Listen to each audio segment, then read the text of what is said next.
Welcome back. This week on Open Mic Night, I talk about how Tesla is moving forward and not suing on patents, and how is Comcast using you. That's right, you're being used and you don't even know it. So stick around and we're going to have a lot of fun today and talk about all those things.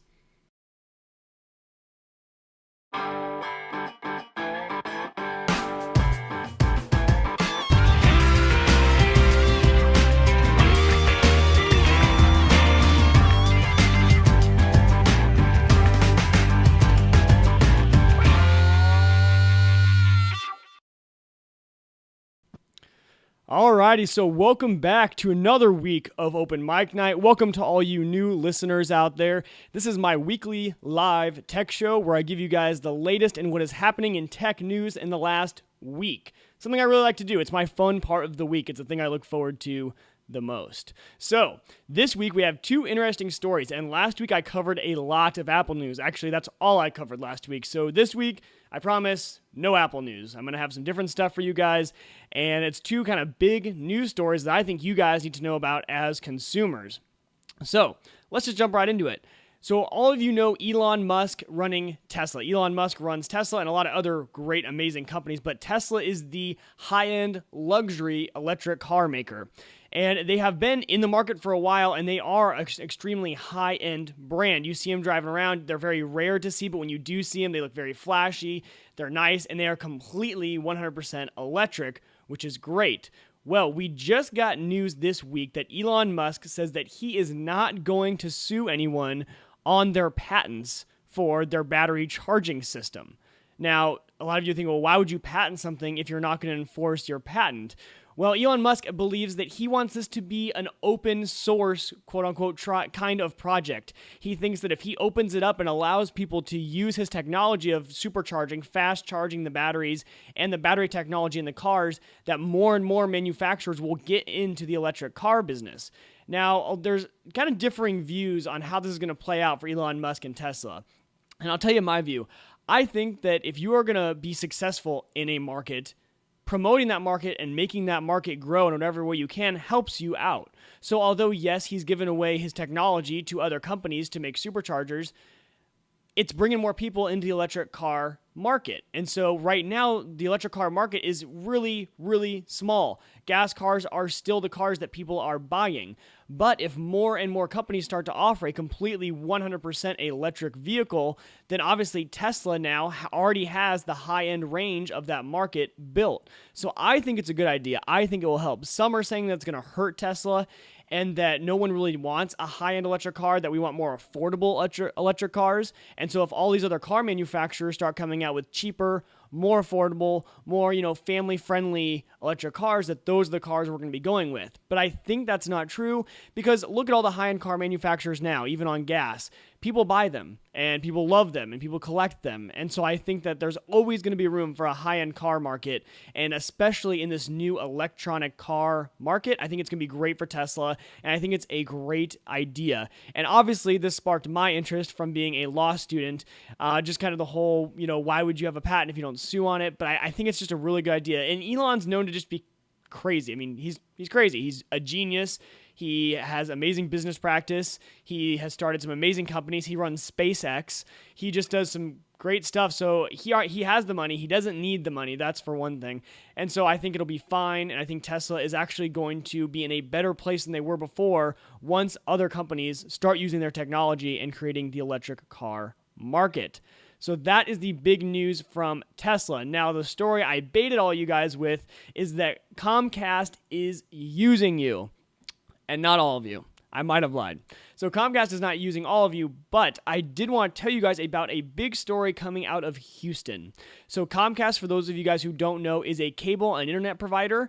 They are in most cities, but surprisingly, they're actually not in my city, I don't believe. We really only have two other companies that are here, so we don't even have Comcast here.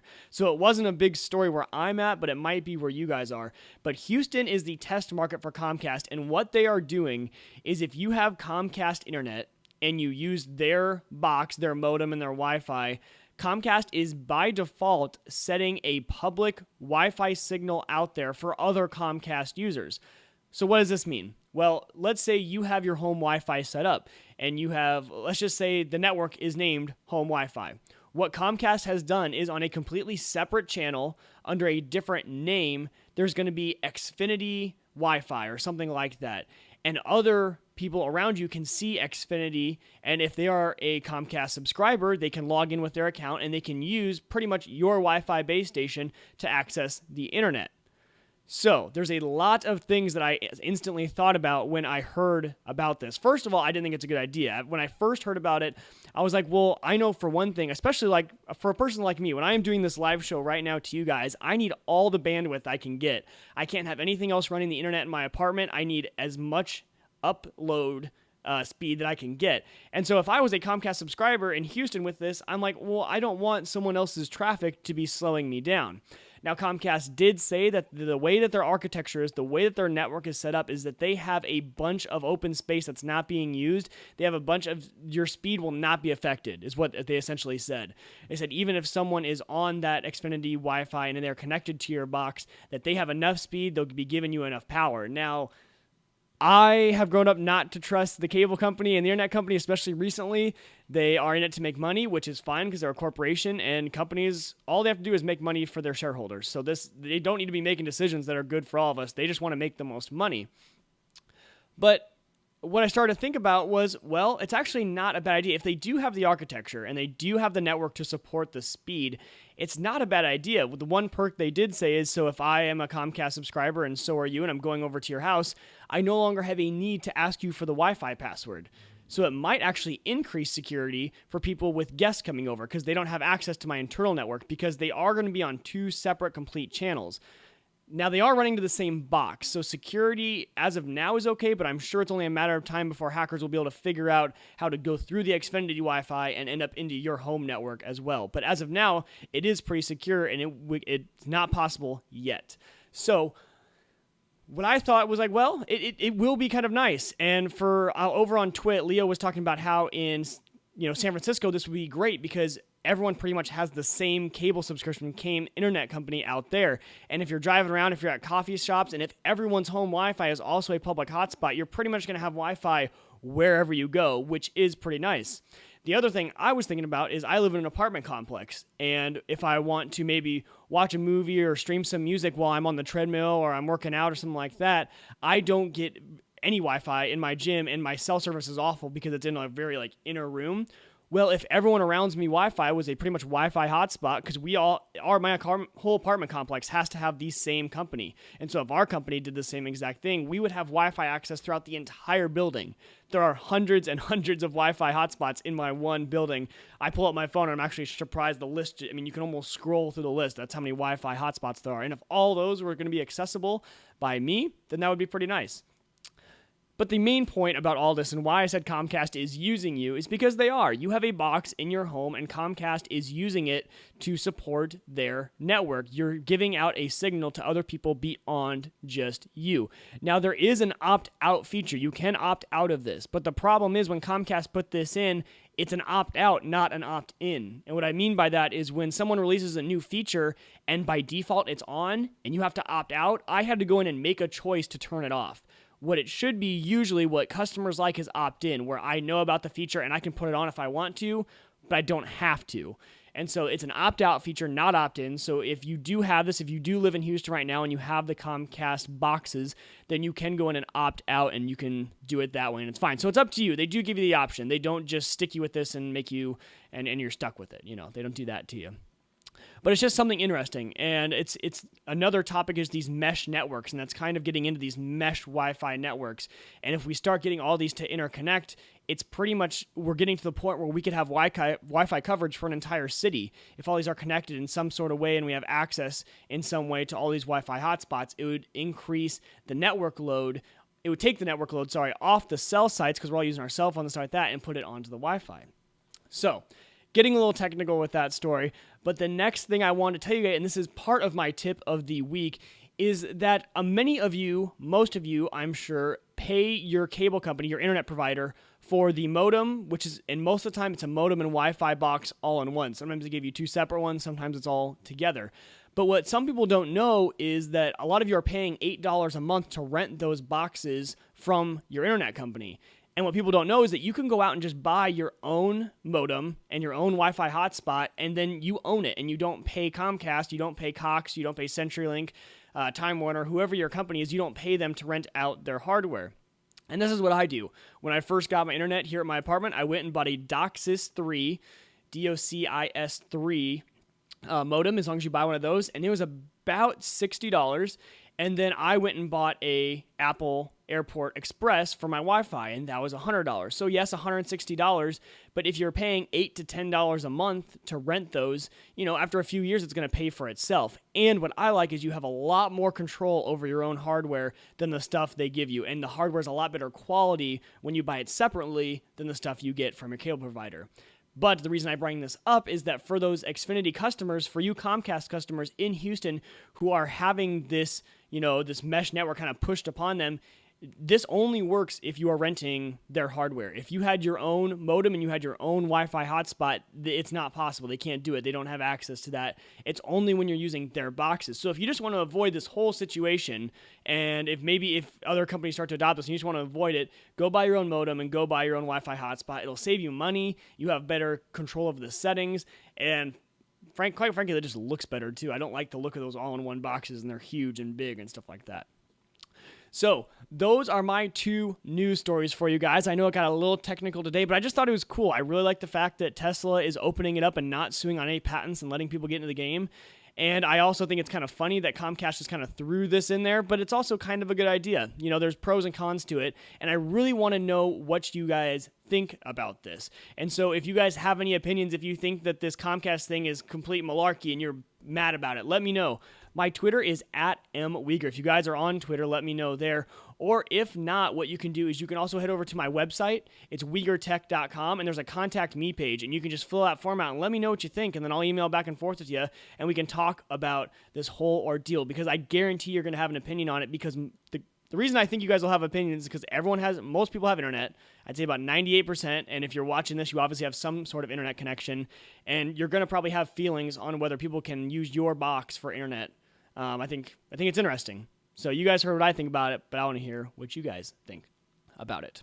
So now I'm going to move on to my tip of the week. My tip of the week is for the iPhone, and I actually have a video about this tip on my YouTube channel, but a lot of people still ask me how to do it, and so I thought I would do it on this show. Now, what it is when I get a text message on my phone, what usually happens, I think the default settings are that you can actually read the message on the lock screen, so without opening the phone, you can see what the person said. Now, a lot of times for security reasons, for privacy reasons, you just want it to tell you have a text message, but not show the actual message. If you have, those annoying brothers and sisters who want to read all your messages or something like that, there's a lot of reasons you would not want to show up. Or, if you are in a work setting and you also use your cell phone for personal use, maybe you don't want those, your phone's on your desk and personal messages showing up. So I'm going to tell you guys how to turn that, what it's called as a preview, off. So what we're going to do is we go into the settings. So just go to your main settings, go to Notification Center, which is right below the top little section there. And if you go to Notification Center and you scroll down to Messages, there is an option that says Show Preview, and it's a little toggle. And if you turn it off, it will not show the preview of that message. It won't show the actual text. All it'll say is iMessage or text message. It'll say that you have one and who it's from, but it will not say the actual message. So that is a feature that I stumbled upon about a year ago, and I really liked it. I didn't know it was possible until I saw someone else actually had it, and so I went in and looked, and I found it, and I really, really liked it. So, like I said, if you guys have any questions about the show, if you want to see all my other content, I've been starting to do a lot more stuff, head over to WeegerTech.com. There you'll find all my videos, all my tutorials. I am going to be doing a lot more tutorials starting next week. I am going to be doing some 10-day video series tutorials. If you guys did not see, I did do a 10-part video series on GIMP. I told you guys about it last week, but it's going to be just like that. I'm going to be making pretty much a 10-day series, and if you watch all the videos, you're going to know the basics about whatever software I am teaching you guys about.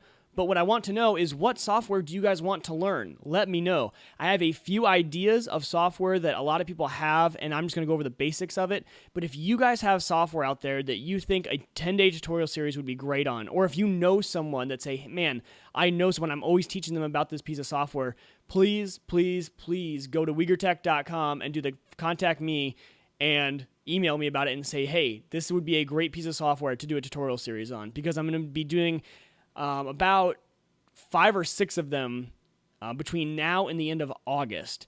And so I need some ideas. I think I have 2 or 3 ideas, and then the other 3 I was going to kind of see how the summer progresses and see what kind of software. But if you guys have any ideas, let me know on that. The last thing, of course, is patreon.com. Patreon is the way that you guys can donate to me if you guys feel that my content is worth it to you guys to donate. I had a few people ask how to donate, and so I set up this Patreon page. Patreon is great for small people like me, maybe people who can't bring in the big, huge ad revenue, but still want to be able to be supported by the viewers. And actually, my one patron from last week actually upped her bid. I want to thank her so much. She upped her pledge to me, and so we are at $5 now, and I'm still trying to get to that $20 mark to cover the cost of the website. So that is my goal, and that is my goal, until it really happens. That's my goal, but I'd love to see it happen in the next few weeks here. So you can donate as little as $1 a day, but as always, my videos are going to stay free. So if you can't pledge, that is fine. I still love you. I watch a lot of YouTube videos for free. I don't blame you. It's just if you want to. I gotta put the option out there for you guys. But that is going to do it for Open Mic Night this week. I love all you guys. I can't wait to see you guys next week. We're going to have some good stuff for next week. I'm really excited. I think I'm going to do a little more in-depth tip of the week next week. So stick around for that. It'll be a good show. But until I see you guys next time, tech on.